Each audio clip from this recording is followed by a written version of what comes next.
이사야서 7장 14절 말씀이 되겠습니다. 이사야서 7장 14절.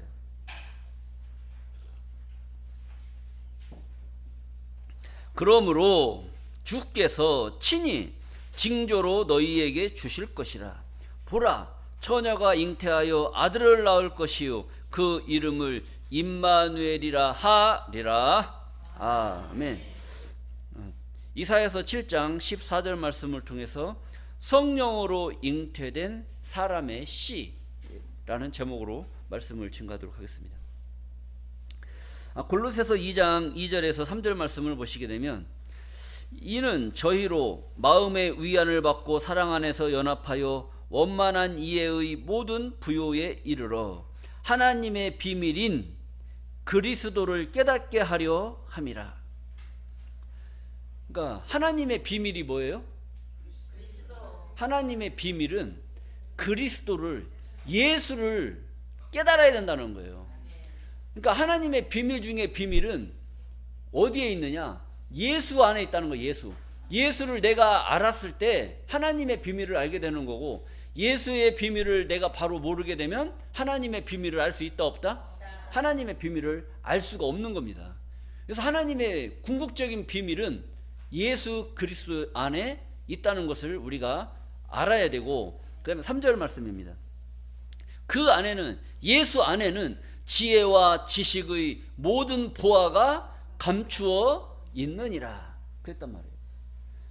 그러니까 예수 안에는 지혜, 지식, 모든 보화. 그러니까 지혜와 지식은 뭔지는 좀 알겠어요. 지혜도 있어야 되고, 아는 지식도 있어야 되고. 근데 보화는 뭐예요? 보화는 우리가 일반적으로 생각할 때 보화는 뭐 금반지, 은반지, 뭐 이런 다이아, 이런 보석 종류를 보화라고 얘기를 하잖아요.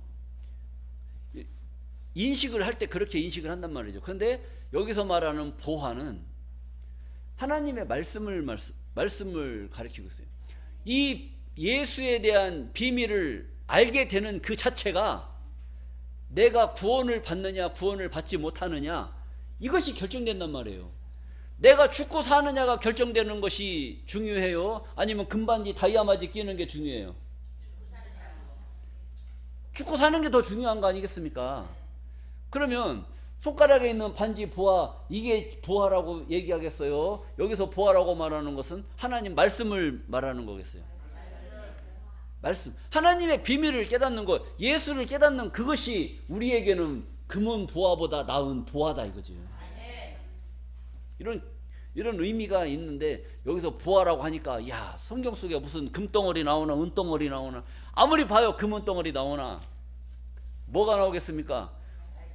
우리를 영원한 생명을 얻게 해주실 생명의 말씀, 그 말씀이 이 성경에서 나온단 말이에요. 이것이 우리에게는 보화라는 것이죠. 잠언서 1장 7절 말씀입니다. 여호와를 경외하는 것이, 하나님을 경외하는 것, 존경하고 경배하는 것, 경배하고 하나님을 찬양하는 것, 경외하는 것이 지식의 근본이오늘. 지식의 근본이다. 지식, 아는 것의 근본은 그 말하는 자의 말을 경외, 공경하고 사모하고 하는 이 자체가 경외라는 거예요. 자식 새끼가 부모를 공경을 안 해. 공경을 안 하는 그 자식은 부모 말을 잘 들어요, 안 들어요? 부모 말을 개코로 안 듣는단 말이에요. 안 들으니까 경외하지 않는 거예요. 입으로만 아유 아버지 내가 얼마나 공경하는데요. 아무리 그래도 아버지 말을 잘 들었을 때 그게 공경한다고 안 해도 그게 공경하는 거지. 부모가 말하는데 그 부모 말을 아주 안 들어요. 나가서 딴짓도 하고 돌아다니고. 그러면서 입으로는 나같이 부모님 공경하는 사람 있으면 나와보라고 그래. 입으로는 그렇게 말한단 말이에요. 입으로 그렇게 공경한다고 얘기 안 해도 부모님 말에 순종하면 그 자식이 부모를 공경하는 거란 말이죠. 이게 근본이다. 근본. 하나님을 경외한다라고 하는 것은 하나님의 말씀을, 지식의 근본, 하나님을 경외하는 것이 이 성경을 깨닫는 지식의 근본이다. 근본이다. 그러니까 하나님 말에 귀를 기울여야 된다. 귀를 안 기울여도 된다. 기울여야 된다는 것이. 그러나 미련한 자는 지혜와 훈계를 멸시하느니라. 그러니까 미련한 자와 지혜 있는 자를 우리가 잘 생각을 해봐야 돼요. 하나님 말씀을 경외하는 자와 하나님 말씀을 멸시하는 자, 이 자들은 다르다. 이것을 말씀하고 있죠. 아모스 3장 7절 말씀도 보시겠습니다. 주 여호와께서는 자기의 비밀, 하나님의 비밀을 그 종 선지자들에게 보이지 아니하시고는 결코 행하심이 없으시리라. 그러니까 하나님이 그냥 무작정 행하는 것이 아니에요. 다 누구한테 알려주는 거예요? 그 종, 구약시대는 종의 시대였기 때문에 그 종, 이사야, 예레미야 이런 선지자들 있지 않습니까? 선지자들한테 전부 다 알려줬단 말이에요. 구약 성경을 기록한 것이 다 종들이 기록을 한 거예요. 알려줬는데 주고 하나님은 이것을 행하시지 안 알려주고 그냥 행하시는 분이 아니시라는 거예요. 그러니까 하나님의 모든 계획을 알려면 뭐를 알아야 돼요? 하나님의 계획을 알려면 뭐를 알아야 돼? 말씀 여기다 기록했잖아. 자기의 비밀을 그 종 선지자들에게 보이지 아니하시고는 알려주지 아니하시고는 결코 행함이 있다 없다? 없다. 그러니까 다 알려주신다는 거예요. 알려주신다는 거예요. 근데 알려줬는데도 우리가 알아요? 몰라요? 몰라요. 왜 몰랐느냐? 하나님의 말씀이 막혀있을 때에는 알고 싶어도 모른단 말이에요. 그런 시대가 있었단 말이죠. 근데 지금은 하나님의 말씀이 열리는 시대란 말이에요. 열리는 시대. 열리는 시대이기 때문에 하나님 말씀을 알 수 있는 기회가 있어요? 없어요? 있단 말이야. 그 장소를 몰라서 그렇지 장소를 알면 뭐 때같이 몰려올 것 같습니까? 벌떼같이 몰려온단 말이에요. 지금은 모르니까 안 몰려오지. 안 몰려오지. 알기만 해봐. 알기만 해봐. 돈 가지고 있고 명예 있고 가질 거 다 갖고 있는 사람들이 뭐가 아쉽겠어요? 아쉽다고. 하다못해 유명한 그 이병철 삼성 회장님도 돌아가실 때 누가 나 좀 생명 몇 개월만 더 연장해주면 내 재산 절반을 그에게 주겠다는 거예요. 근데 그게 되는 거 안 되는 거예요? 그 재산 내가 그런 능력이 있으면 내가 6개월 연장시켜주고 내가 물려받지. 근데 그게 안 되는 거란 말이에요. 불가항력지. 근데 하나님께서는 그런 생명을 연장시킬 수 있는 그 시대를 열어놓으시고 그 아무나 그런 것을 가질 수 있는 게 아니고 그러한 조건을 가졌을 때 연장을 할 수 있는 그런 조건이 있단 말이에요. 내가 성경을 종들에게 알려준 이 비밀의 말씀을 우리가 아느냐 모르느냐에 따라서 하나님으로부터 축복을 받을 수 있느냐 없느냐 이것이 결정이 되는 거예요. 그렇기 때문에 선지자들에게 알려준 하나님의 비밀을 우리도 이것을 통해서 보고 알아야 된단 말이죠. 알았을 때 어떠한 축복이 주어지느냐 이것이 굉장히 중요한 것입니다. 자, 마태복음 1장 22절입니다. 이 모든 일에 된 것은 주께서 선지자로 하신 말씀을 이루려 하심이니. 그러니까 지금부터 되는 이 말씀은 오늘 본문과 연계된 말씀입니다. 이 모든 일의 된 것은 주께서 하나님께서 선지자로 하신 말씀을 이루려 하심이니. 그러니까 뭘 가지고 말씀하시려고 하느냐? 가라사대. 뭐라고 가라사대? 보라! 처녀가 잉태하여 아들을 낳을 것이요 그 이름을 무엇이라 하리라? 임마누엘이라 하셨으니 이를 번역한즉 하나님이 우리와 함께 계시다 함이라. 이 말씀이 선지자 누구한테 기록을 하셨느냐? 이사야 7장 14절에 오늘 본문 말씀입니다. 그러므로 주께서 친히 징조로 너희에게 주실 것이라. 보라, 처녀가 잉태하여 아들을 낳을 것이요 그 이름을 무엇이라 하리라? 임마누엘이라 하리라 했단 말이에요. 그러니까 구약 선지자 이사야에게 하나님이 알려줬어요, 안 알려줬어요? 알려줬잖아요. 그 알려준 사건이 이루어져야 돼, 안 이루어져야 돼? 이루어져야 되잖아요. 그게 누구한테 이루어지느냐? 예수님한테 이루어지는 거예요. 어떻게 이루어지느냐? 마태복음 1장 22절. 이 모든 일에 된 것은 주께서 선지자로 하신 말씀을 이루려 하심이니라. 가라사대 보라, 처녀가 잉태하여 아들을 낳을 것이요 그 이름은 임마누엘이라 하리라 하셨으니. 그러니까 구약의 이사야가 보라, 처녀가 잉태하여 아들을 낳을 것이라. 처녀가 잉태해서 아들을 낳으면 그 이름을 뭐라고 해라? 임마누엘이라고 하라고 알려주셨다는 겁니다. 그래서 그것을 이루기 위해서 누가 아들을 낳아야 돼요? 처녀가 아들을 낳아야 하잖아요. 처녀가 아들을 낳아야 돼. 근데 아줌마가 아들을 낳으면 되겠어요? 안 되겠어요? 안 돼요. 그러니까 이 처녀라는 이 말에 하나님의 비밀이 숨겨져 있는 거예요. 그러면은 마리아가 아들을 낳으면 뭐라고 이름을 줘야 돼요? 임마누엘이라고 이름을 줘야 되잖아요. 근데 예수님이라고 줬어요? 임마누엘이라고 줬어요? 예수라고 줬단 말이에요.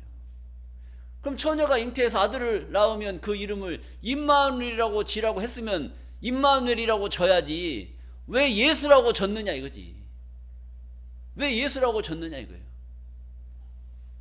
자, 이것이 큰 문제입니다. 그러다 보니까 예언도 처녀가 잉태해서 아들을 낳을 것이다 라고 했고, 또 말씀도 보라, 처녀가 잉태하여 아들을 낳을 것이니 그 이름을 임마누엘 하겠다. 이 말을 가지고 오늘날 신학자들이 마리아는 성령으로 잉태해서 아들을 낳았다, 아니면 요셉과 청혼해서 아들을 낳았다. 처녀인 몸으로 남자와 관계하지도 않은 상태에서 하나님의 성령이 임해가지고 자식을 낳았다. 그래서 동정녀다.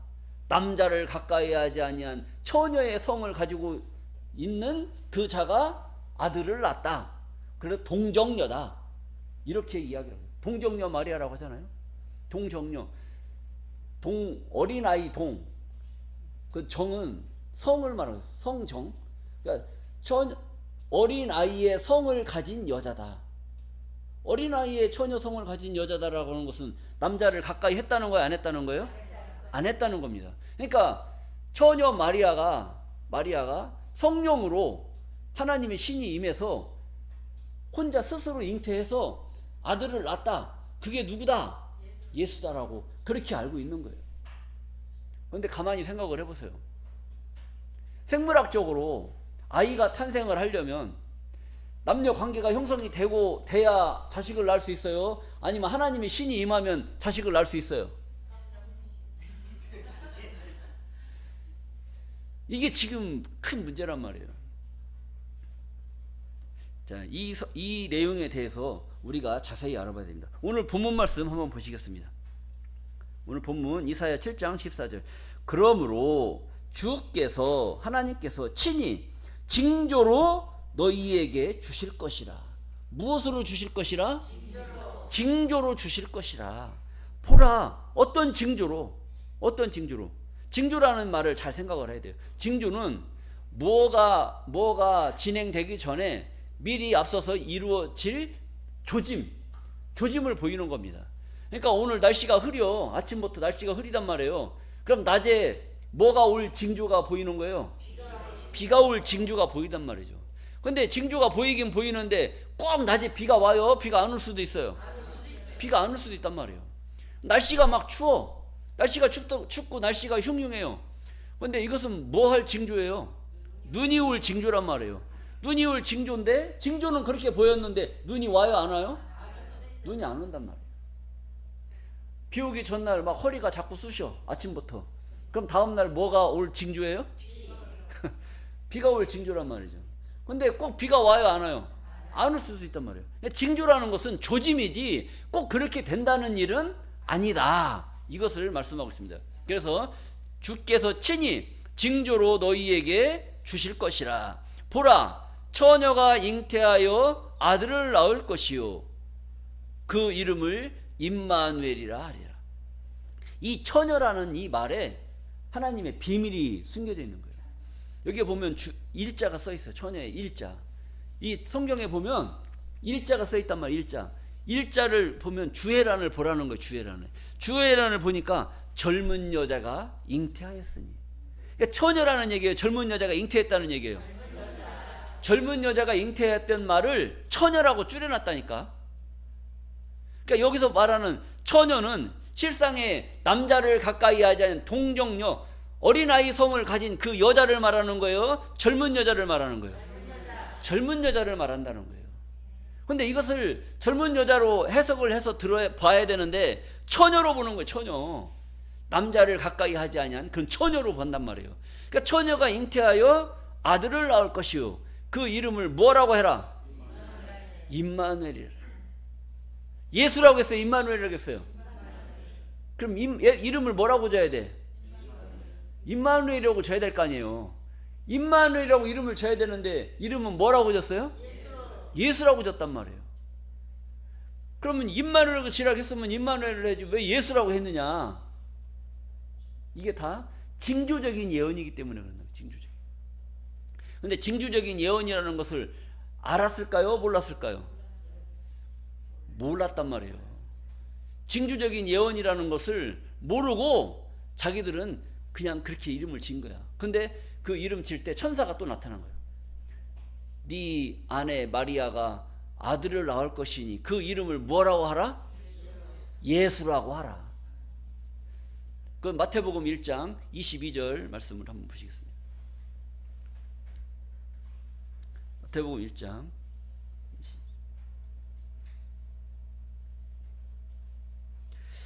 이 모든 일에 된 것은 주께서 선지자로 말씀하신 것을 이루려 하심이라. 보라 처녀가 잉태하여 아들을 낳을 것이요 그 이름은 임마누엘이라 하셨으니 이를 번역하면 하나님이 우리와 함께 하시다. 그 다음에 24절 말씀 한번 보시겠습니다. 요셉이 잠을 깨어 일어나서 주의 사자가 분부한 대로 행하여 그 아내를 데려왔으나 아들을 낳기까지 통침치 아니하였더니 나음에 그 이름을 예수라 하니라. 마태복음 1장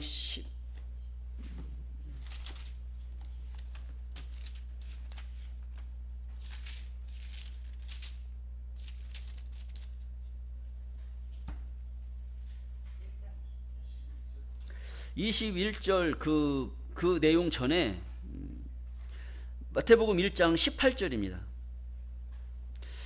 예수 그리스도의 나심은 이러하니라. 그 모친 마리아가 요셉과 정혼하고 통거하기 전에 성령으로 잉태된 것이 나타났더니, 그러니까 성령으로 잉태됐다는 거예요. 성령으로. 그러니까 이 성령으로가 굉장히 중요한 말씀이라고. 성령으로 잉태됐는데 이 성령이 뭐냐? 하나님의 신이 그냥 임했느냐? 성령 의로라고 하니까, 의로라고 하는 것은 뭔가 행동을 나타낸단 말이에요. 무엇으로? 여러분들이 오늘 교회에 오셨어요. 무엇으로 교회 왔어요? 성령으로 교회 왔어요? 차를 타고 왔어요? 의로라고 하는 것은 뭔가 사람이 움직일 때 움직이는 이런 동작의 그런 과정을 말한단 말이에요. 그러니까 성령으로 잉태된 것이 나타났다. 하나님이 신이 함께함으로 그 잉태가 됐다. 신이 함께 있는데 혼자만의 힘으로 난 것이 아니라 요셉과 함께 있을 때 성령으로 잉태된 것이 나타났다. 그러니까 여러분들도 오늘 교회 오셨잖아요. 와 있는데 교회에 왔으니까 여러분들도 하나님의 신으로, 하나님의 아들로 인정되는 과정이 되는 것이지, 여러분들도 교회도 안 오셨는데 성령으로 되겠어요? 안 되겠어요? 안 된단 말이에요. 여기에 함께 하시는 그런 과정이 있었기 때문에 우리가 성령으로 함께함으로 하나님의 아들로 인정이 되는 그런 과정이 형성된단 말이에요. 그러니까 하나님이 신이 함께하지 아니하면 될 수 있어요? 없어요? 없는 거란 말이에요. 하나님이 신이 함께함으로 잉태된 것이 나타났다. 이걸 얘기하고 있는 겁니다. 자, 19절입니다. 그 남편 요셉은 의로운 사람이라 저를 드러내지 아니하고 가만히 끊고자 하여. 그러니까 자기는 성령의 신이, 하나님의 신이 자기 둘이 있을 때 하나님의 신이 딱 덮쳐버린 거예요. 덮쳐버리니까 성령이 너무 충만하게 임해버리니까 마리아하고 요셉하고 이런 관계가 있었는지 없었는지 자기는 알지를 못하는 거예요. 왜? 신이 함께했기 때문에. 신이 갑자기 임해버리면 이제 그런 일이 벌어지는 겁니다. 여러분들 조심하셔야 돼요. 이러한 사건의 그림자를 보여준 것이 소돔과 고모라 성에 심판이 있었습니다. 그 심판이 있을 때에 하나님의 사자가 이 성은 동이 트기 전에, 동이 틀 때에 이 성을 멸할 것이다. 그러니까 너희는 내가 지시하는 저 산으로 도망하라. 그렇게 명령을 했단 말이에요. 그러니까 롯이 가만히 생각하니까 저 산까지 도망하다가는 자기들이 죽을 것 같단 말이에요. 그래서 소알성으로 도망갔어요. 이 조그만 소알성으로. 거기에 가면은 자기들이 살 것 같아. 그래서 그 성으로 도망가서 보니까 거기서 무슨 일이 벌어졌느냐. 자기 두 딸이 아버지를 술을 먹여서 재워가지고 첫날 밤에는 큰 딸이 들어가고 둘째 날은 작은 딸이 들어가서 자기 아버지의 씨를 받아버린 거예요. 그 아버지가 알았겠어요? 몰랐겠어요? 몰랐어. 무슨 힘으로 그렇게 벌어졌을까요?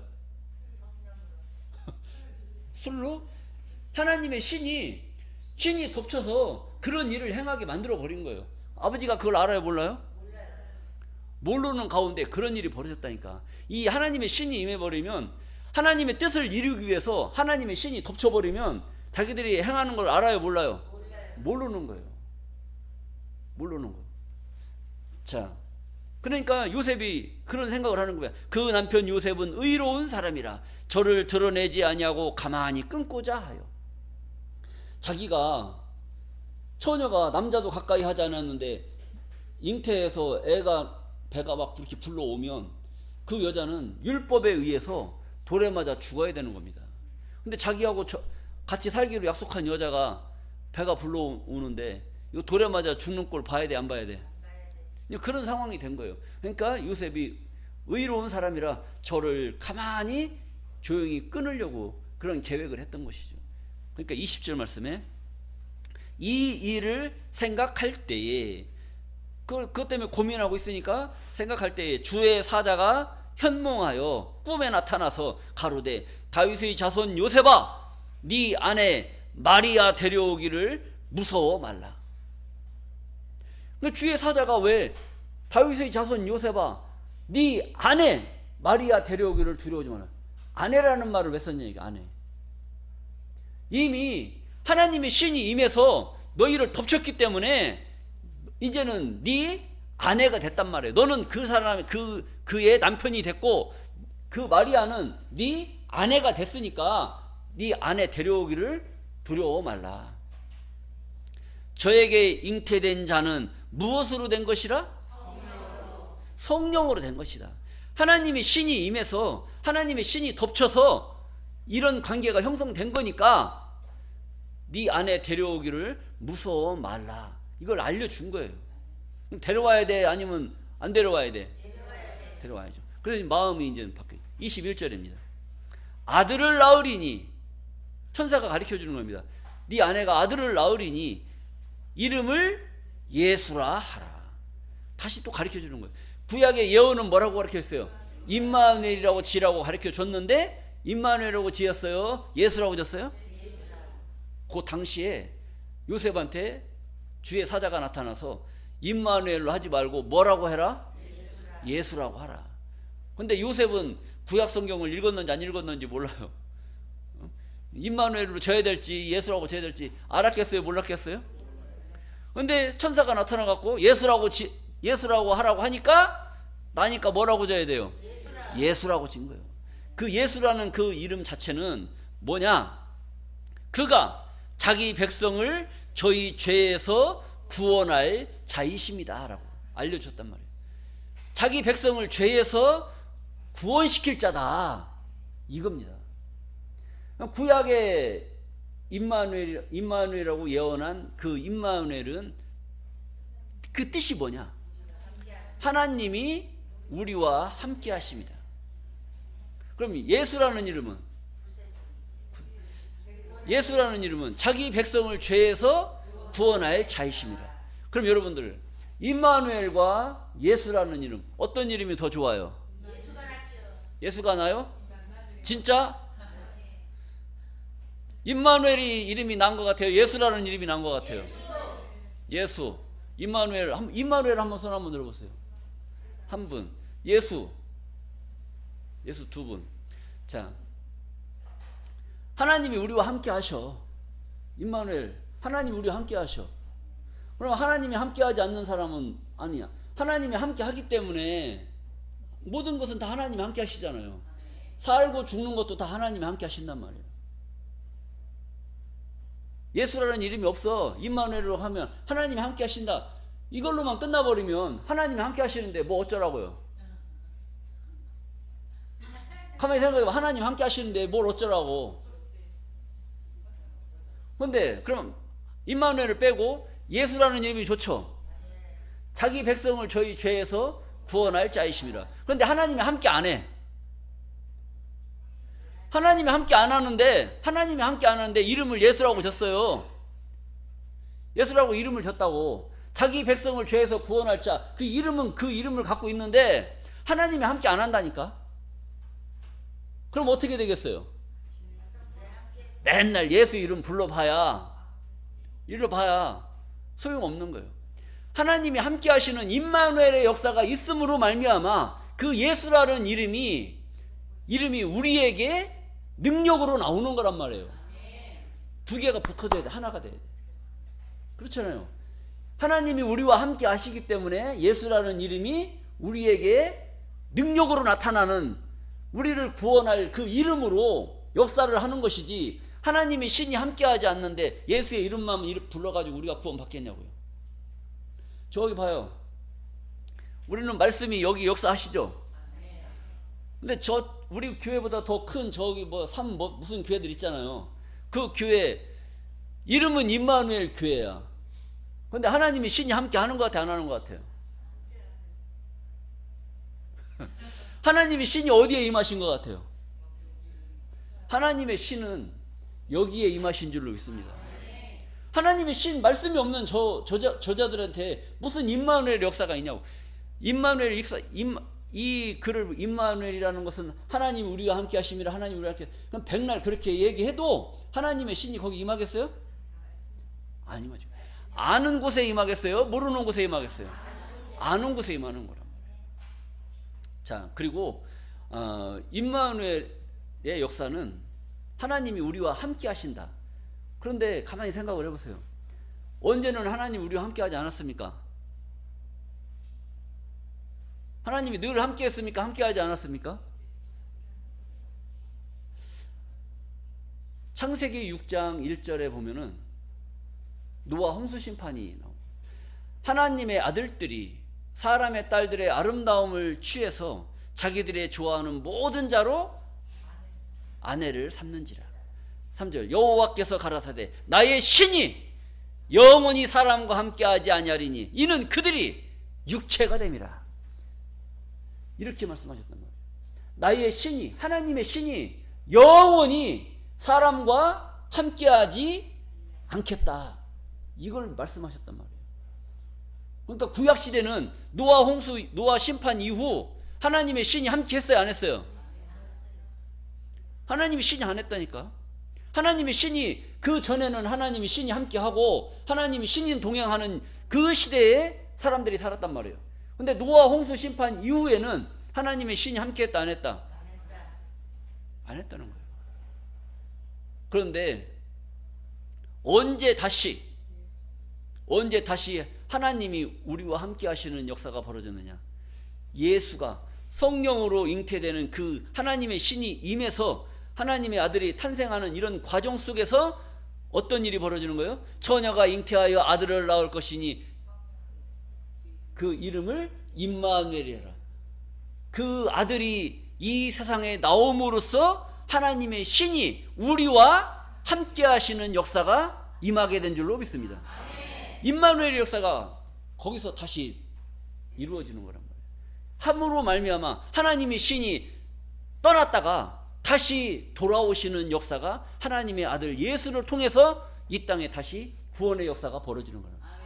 그러니까 임마누엘 하나님의 신이 함께함으로 말미암아 그 나실바 거룩한 자 이름 예수, 우리를 죄에서 자기 백성을, 하나님에게 속한 그 백성을 구원할 이름 예수 이름을 불러야만이 우리가 구원에 이르게 되는 그런 과정이다라고 생각을 하셔야 됩니다. 그렇게 해서 이제 또 어떤 일이 벌어지느냐, 누가복음 1장 34절입니다.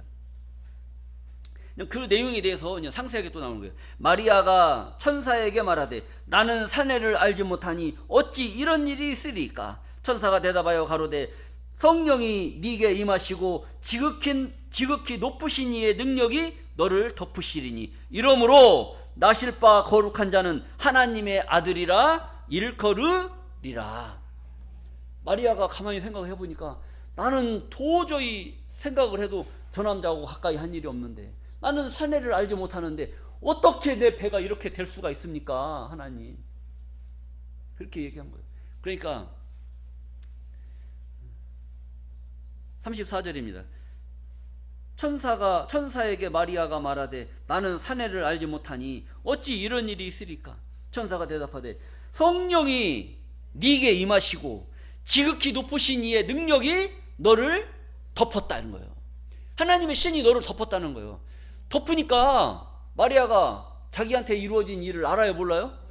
모른단 말이에요. 성령이 덮쳤다는 게 뭐, 지극히 높으신 이의 능력이 덮쳤다. 우리 교회에 하나님이 담요로 우리 교회 성도들을 딱 덮어버렸어요. 그 담요 밑에 있는 사람들은 뭔 일이 벌어지는지 알아요, 몰라요? 모를 것 같아요, 알 것 같아요? 모르게 벌어진 거야. 요셉하고 마리아하고 있는데 하나님의 역사를 이루기 위해서, 임마누엘 하나님의 신이 임하시는 그 놀라운 역사를 이루기 위해서 하나님의 신이 덮쳐버렸다니까요. 덮치니까 지극히 높으신 이의 능력이 마리아하고 요셉을 덮쳐버리니까 애들이 어리벙벙 했겠어요? 그냥 자기들이 뭔 일이 벌어지는지 모르게 남녀 과정을 거쳐서 잉태가 됐다, 이렇게 이해를 하셔야 됩니다.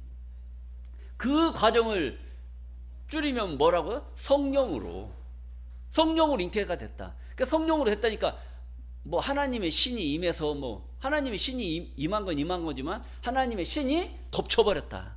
지극히 높으신 이의 능력이 너를 덮으시리니 이러므로 나실 바 거룩한 자는 하나님의 아들이라 일컬으리라. 알려줬단 말이에요. 자, 그리고 누가복음 1장 30절입니다. 천사가 이르러 가로되 마리아여 무서워 말라. 네가 하나님의 은혜를 얻었느니라. 보라, 네가 수태하여 아들을 낳으리니 그 이름을 뭐라고 하라? 예수라고 하라. 요셉한테도 알려줬고요, 마리아한테도 아들을 낳으면 뭐라고 지었어요? 예수라고 하라. 여기서 보니까 보라, 네가 수태하여. 이 수태라는 말이 뭐냐? 이 수태 속에 또 비밀이, 이 수태라는 것은 받아들일 수, 잉태할 태를, 남자의 그 씨를 받아들였다는 거, 받아들였다. 이 마리아 태에다. 그러니까 네가 수태하여 씨를 받아들여서 아들을 낳으리니 그 이름을 예수라고 하라. 이걸 알려줬다는 겁니다. 저가 큰 자가 되고 지극히 높으신 이의 아들이라 일컬을 것이요 주 하나님께서 그 조상 다윗의 우위를 저에게 주시리니. 조상 다윗의 우위, 다윗의 자리는 어떤 자리예요? 왕의 자리란 말이에요. 왕의. 이스라엘의 초대 왕이 누구예요? 사울을 패하시고 누구를 세웠어요? 다윗이 지나고 다윗의 아들 또 누가? 솔로몬. 그러니까 왕의 계통이란 말이에요. 왕의 자리란 말이에요. 이 위는, 다윗의 위는 왕권을 물려주겠다. 누구한테? 마리아 네가 수태하여 아들을 낳으니 그 이름을 예수라고 한 그 예수에게 이스라엘의 왕권을 그에게 물려주겠다, 이 이야기를 한 겁니다. 32절 저가 큰 자가 되고 지극히 높으신 이의 아들이라 일컬을 것이요 주 하나님께서 그 조상 다윗의 우위를 저에게 주시리니. 이게 다 하나의 그런 스토리처럼 이게 다 있는 짝이 맞아 들어가는 것이죠. 자, 마태복음 1장 20절입니다. 이 일을 생각할 때에 주의 사자가 현몽하여 가로되 다윗의 자손 요셉아 네 아내 마리아 데려오기를 무서워하라. 저에게 잉태된 자는 성령으로 된 것이다. 하나님의 신이 임해서 신이 덮쳐서 니들 둘이 그렇게 씨를 받아들였는데 니들은 모르지만 하나님이 역사한 거기 때문에 네 아내 데려와라. 데려오지 말아라. 데려와라. 끊으려고 자꾸 생각하지 말고 네 아내 데려다가 이 아들을 낳아라 이거예요. 애를 낳아라. 그리고 아들을 낳으리니 이름을 예수라 하라. 이는 그가 자기 백성을 저희 죄에서 구원할 자이심이다라고 알려주신 줄로 믿습니다. 자, 누가복음 4장 17절입니다. 선지자 이사야의 글을 드리거늘 책을 펴서 이렇게 기록한 데를 찾으시니리 곧 주의 성령이 내게 임하셨으니 이는 가난한 자에게 복음을 전하게 하시려고 내게 기름을 부으시고 나를 보내사 포로된 자에게 자유를 눈먼 자에게 다시 보게 함을 전파하며 눌린 자를 자유케 하고 주의 은혜의 해를 전파하게 하려 하심이라 하였더라. 주의 은혜의 해. 주의 은혜의 해. 하나님의 신이 떠났다가 하나님의 신이 다시 임했단 말이에요. 우리와 함께 했단 말이에요. 그러니까 하나님의 신이 다시 임했으니까 좋아요, 안 좋아요? 좋잖아요. 구약시대 때요. 구약시대 때는 만군의 하나님이에요. 야훼의 하나님, 질투의 하나님. 이런 하나님 때는요 엄청나게 무서운 하나님이었어요. 이스라엘 백성들은 율법에 살았다면 율법 하나 어기면 손가락이 죄를 짓잖아요. 그럼 이 손가락을 잘라야 돼. 남의 물건 훔치잖아요. 팔목 잘라야 돼. 남의 집 담 넘어갔다 발목까지 잘라야 돼. 이게 율법 시대란 말이에요. 율법 시대. 그러니까 무서워요, 안 무서워요? 무섭단 말이에요. 이렇게 살다 보니까 나중에는 이스라엘 백성들이 전부 다 손목 잘리고 손가락 잘리고 눈깔 빠지고 코 문드러지고 발목 잘려서 하다 보니까 온전한 사람이 있어요, 없어요? 온전한 사람이 없는 거예요. 그러니까 다 병신들만 사는 거예요. 병신들만. 그러니까 하나님이 내가 이 꼴 보려고 사람 만들었겠어요? 그게 아니잖아요.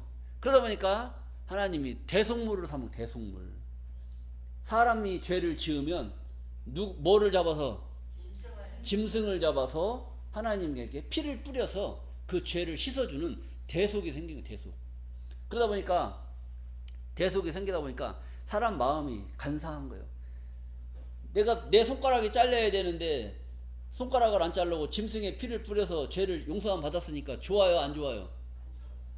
왜 안 좋아요?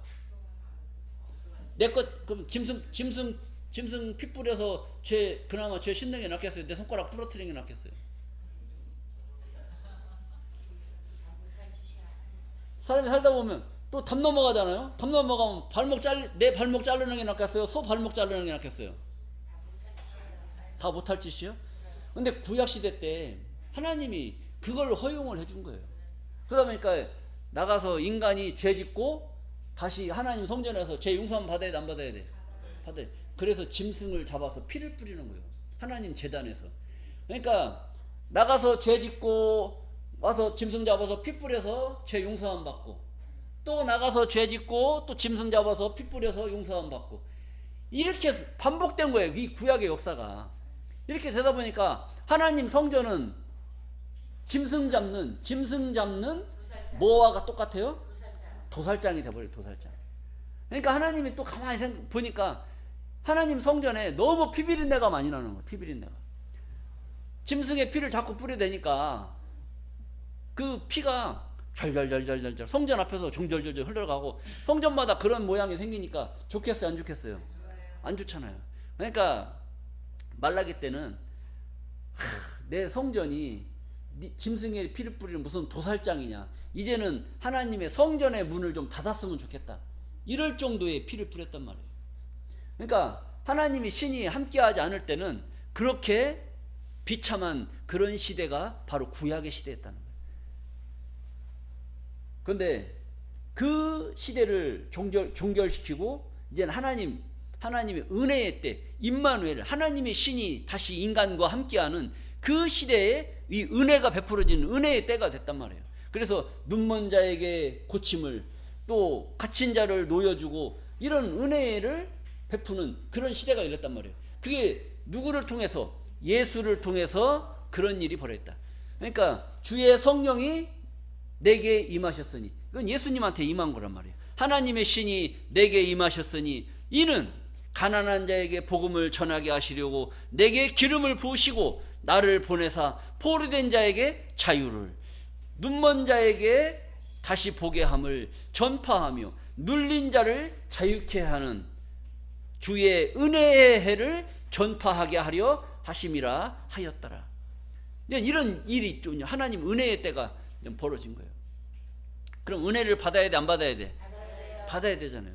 은혜를 베풀어주는 그 은혜의 시대가 열렸기 때문에 은혜를 받아야 되는 말이에요. 그럼 구약 시대 때는 은혜의 시대였어요? 은혜의 시대가 안 됐어요? 아니었어요. 은혜의 시대가 아니었단 말이에요.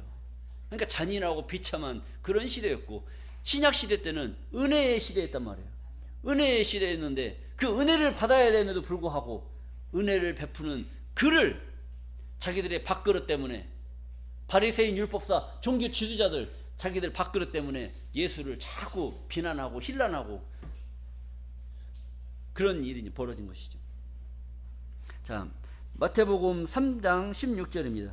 예수께서 세례를 받으시고 곧 물에서 올라오실새 하늘이 열리고 하나님의 성령이 비둘기같이 내려 자기 위에 임하심을 보시더니 하늘로서 소리가 있어 말씀하시되 이는 내 사랑하는 아들이라, 내 기뻐하는 자라 하시니라. 그러니까 하나님의 아들 예수가 성령을 받으시고 물에서 올라올 때 하늘이 열리면서 이는 내 사랑하는 아들이고 내 기뻐하는 자라고 이것을 만 백성들에게 보여주신 겁니다. 자, 이사야서 54장 5절입니다. 이는 너를 지으신 자는 네 남편이시라. 그 이름은 만군의 여호와시며 네 구속자는 이스라엘의 거룩한 자신이라. 온 세상의 하나님이라 칭하심을 받으실 것이라. 너를 지으신 자는 네 남편이시라. 그 이름은 만군의 여호와시며. 그러니까 하나님이 이런 모든 이런 과정, 예수를 만드는 것도 하나님께서 역사하시는 거란 말이에요. 이게 누구의 입장에서? 만군의 하나님 여호와께서, 하나님께서 너를 지으신 자는 네 남편, 하나님이 남편이 되시다. 그리고 호세아서 2장 19절입니다. 내가 네게 장가들어 영원히 살되 의와 공변됨과 은총과 긍휼이 여김으로 네게 장가들며 진실함으로 네게 장가들리니 네가 여호와를 알리라. 이것은 뭐냐면 하나님이 함께 하시면, 하나님이 함께 하시고 하나님의 은혜를 베푸시면 그 은혜 안에 거하게 되면 너를 지으신 자는 누구다? 네 남편이시라. 그러니까 우리의 남편은 집에 있는 남편도 남편이 될 수가 있지만 영적으로는 누가 우리의 남편이에요? 하나님이 우리의 남편이다. 그리고 우리를 지으신 자는 우리 집에 있는 아버지가 나를 지었지만 육신은 나를 지었단 말이에요. 근데 영적으로는 우리가 교회에서 누구를 아버지라고 그래요? 하나님을 아버지라고 한단 말이에요. 그러니까 이 남편과 장가들다 이런 이야기들은, 장가들었다는 건 하나님이 예수님이 나한테 장가로 오신 거란 말이에요. 장가로 오셨으니까 우리의 남편은 누구예요? 하나님과 예수님이란 말이에요. 구약시대 때는 하나님이 남편이셨고 신약시대 때는 예수님이 우리의 남편이시.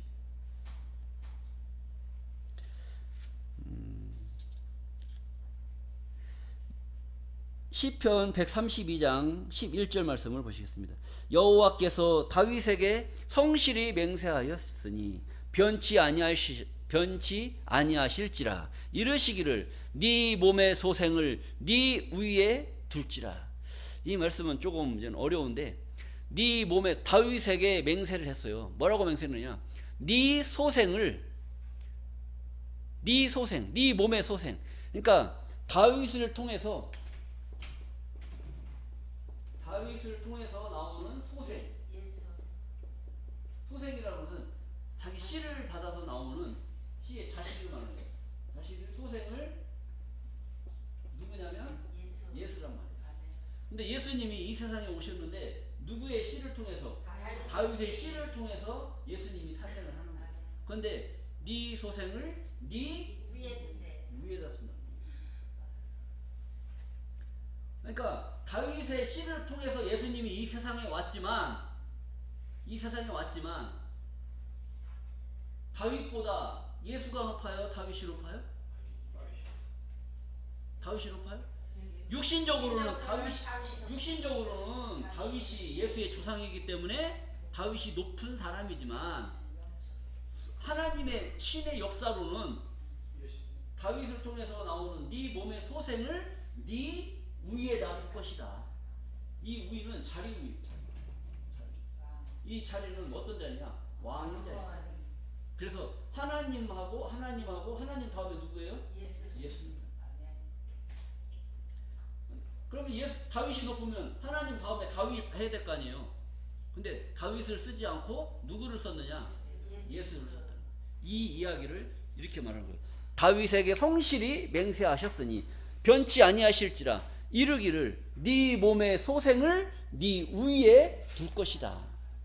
그러니까 예수가 다윗의 씨를 통해서 나오지만 다윗 위에다가 둘 것이다. 이런 이야기를 한 거예요. 이거에 대한 또 깊은 말씀 다음에 또 말씀을 드리겠고, 사도행전 13장 23절입니다. 하나님이 약속하신 대로 이 사람의 씨에서 이스라엘을 위하여 구주를 세우셨으니 곧 누구다? 예수다. 그러니까 마리아 성령으로 잉태됐다는 것은 그냥 하나님의 신이 쑥 들어가서 아들 예수가 나온 것이 아니라 사람의 씨를 통해서, 사람의 씨는 뭐요? 피를 통해서, 다윗의 씨를 통해서 이 아들 예수가 나왔다 이거예요. 이것은 하나님의 약속대로 된 것이다, 이런 말씀을 하는 겁니다. 로마서 1장 3절 말씀을 또 보시겠습니다. 이 아들로 말하면, 이 아들 곧 예수를 말하면 육신으로는 다윗의 혈통에서 나셨고, 다윗의 혈통, 피를 받았다. 이 씨를 통했다. 씨, 주애란에 보면 씨라고 있어요. 씨, 다윗의 씨를 통해서 나셨고, 성결의 영으로는 죽은 자 가운데서 부활하여 능력으로 하나님의 아들로 인정되셨으니 우리 주 예수 그리스도시다. 예수님은 사람의 씨예요? 성령의 씨예요? 사람의 씨란 말이에요. 사람의 씨를 통해서 왔단 말이에요. 그러면 우리들도 하나님의 아들로 인정을 받아야 되잖아요. 우리들도 하나님 아들로 인정을 받아야 되는데, 마태복음 1장 1절 또 보시겠습니다. 아브라함과 다윗의 자손 예수 그리스도의 세계라. 그러니까 아브라함과 다윗의 자손이라는 게 뭐예요? 아들 자자, 손자 손자, 자자 손손, 후손을 말하고 있어요. 후손.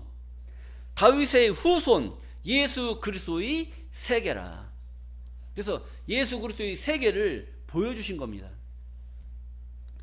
자, 그래서 예수님은 사람의 씨를 통해서 이 세상에 왔지, 성령의 씨가 들어가서 남자를 가까이 하지 아니하고 그냥 성령의 씨가 들어가서 마리아가 스스로 잉태됐다, 이런 말은 의미가 있다 없다? 없다는 거예요. 그냥 세상 사람들이, 그냥 종교 지도자들이 그냥 하는 이야기지 성경과는 맞는 얘기가 틀린 얘기예요. 틀려요. 이렇게 분명히 성경에는 다윗의 자손 씨라고 얘기를 하고 있는데 왜 성령의 씨라고 얘기를 하는 얘기지? 그러니까 성경과 다른 말을 하는 것이죠. 그리고 로마서 9장 1절 사도 바울이 고백을 한 내용을 또 한번 보시겠습니다. 내가 그리스도 안에서 참말을 하고 거짓말을 아니하노라. 내게 큰 근심이 있는 것과 마음에 그치지 않는 고통이 있는 것을 내 양심이 성령 안에서 나로 더불어 증거하노니. 그러니까 자기가 내가 뭔가 알고 있는 그것이 있단 말이에요. 근데 그 자기가 알고 있는 그것이 자기 양심에 자꾸 걸려. 걸리다 보니까 이걸 계속 그냥 숨기고 있어야 되겠어요? 터트려야 되겠어요? 터트려서 이걸 빨리 해결받고 싶은 거야. 그런 심정을 얘기한 겁니다. 2절입니다. 3절. 나의 형제 곧 고륙의 친척을 위하여 내 자신이 저주를 받아 그리스도에게서 끊어질지라도 원하는 바로다. 야, 대체 뭐길래 내 형제 고륙의 친척을 위해서 내 자신이 저주를 받아 예수에게서 끊어질지라도 나는 이 말을 해야 되겠다는 거예요. 대체 뭔 말이냐 이거지. 자, 4절입니다. 저희는 이스라엘 사람이라. 저희는 누구냐? 예수를 말했어요. 저희는 이스라엘 사람이라. 저희에게는 양자됨과 영광과 언약들과 율법과 세우신 것과 예배와 약속들이 있고 조상들도 저희 것이요 육신으로 하면 그리스도가 저희에게서 나셨으니. 육신으로 하면 누가? 육신으로 하면 그리스도가 저희에게서 났다는 거예요. 육신의 이 몸뚱아리, 이 몸은 육신으로 하면 예수가 누구에게서 났다? 이 조상의 피를 물려받았다. 이 얘기를 하고 있는 거예요. 그런데 이렇게 성경에 기록이 되어져 있는데 오늘날 목사님들은 다 뭐가? 성령의 씨가 들어가서 났다. 이 얘기입니다. 이게 그들과 우리와 다른 점인 거라. 성경을 통해서 보니까 혈통을 통해서 났어요? 성령의 씨가 들어가서 났어요? 혈통을 통해서 나왔다. 우리들도 마찬가지입니다. 우리들도 성경은 누구를 위해 있는 책이에요? 우리를 위한 책이에요. 그럼 여러분들도 하나님의 아들이 돼야 되겠어요? 아니면 사람의 아들이 돼야 되겠어요? 하나님의 아들이 돼야 되잖아요. 하나님의 아들이 돼야 되는데 나중에 구원받을 때는 하나님의 아들이 돼야 구원을 받아요. 그러면 우리도 하나님 아들이 돼야 되는데 육신으로는 하나님의 아들이라고 하는 육신으로는 우리가 누구에게서 났어요? 우리 조상에게서 났다. 이씨 조상, 박씨 조상, 홍씨 조상, 전씨 조상 있잖아요. 조상에게서 났고 성결의 영으로는 거룩한 하나님의 영으로는 어디에게서 났어요? 하나님으로부터 났단 말이에요. 그래서 집에 계신 우리 아버지가 계시고 교회 오면 하나님이 계시는. 그러니까 하나님을 아버지라. 왜 아버지라 부르느냐? 나를 육신으로 낳아준 아버지가 계시고 성결의 영으로 낳아준 아버지가 계시단 말이에요. 육신으로는 우리 이씨 조상을 통해서 내가 낳고 성결의 영으로는 하나님이 나를 낳으셨단 말이에요. 그래서 우리도 예수님이 그러한 형체를 입으신 것 같이 육신으로는 다윗의 혈통을 통해서 나왔고 성결의 영으로는 부활하여 하나님 아들로 인정되시다. 하나님의 뜻을 이루기 위해서 이 땅에 왔단 말이에요. 하나님 아들로 인정이 되셨잖아요. 우리들도 하나님 아들로 인정이 돼야 돼, 안 돼야 돼요? 돼야 된단 말이에요. 그러니까 성결의 영, 깨끗한 영이 우리에게 임하셔야만이 우리들도 하나님의 아들로 인정될 수가 있는 줄로 믿습니다. 자, 예수님께서 이 길을 걸어오셨고 성경에 예언된 대로 이 길을 가셨고 우리들 또한 성경에 기록된 말씀들을 통해서 우리들 또한 성결의 영으로 하나님의 아들로 축복받아야 될 줄로 믿습니다. 여러분들 모두가 이 말씀을 깨달으시고 하나님의 아들로 축복받는 존귀한 자들로 축복되시기를 간절히 바라면서 오늘 말씀을 마치겠습니다. 감사합니다.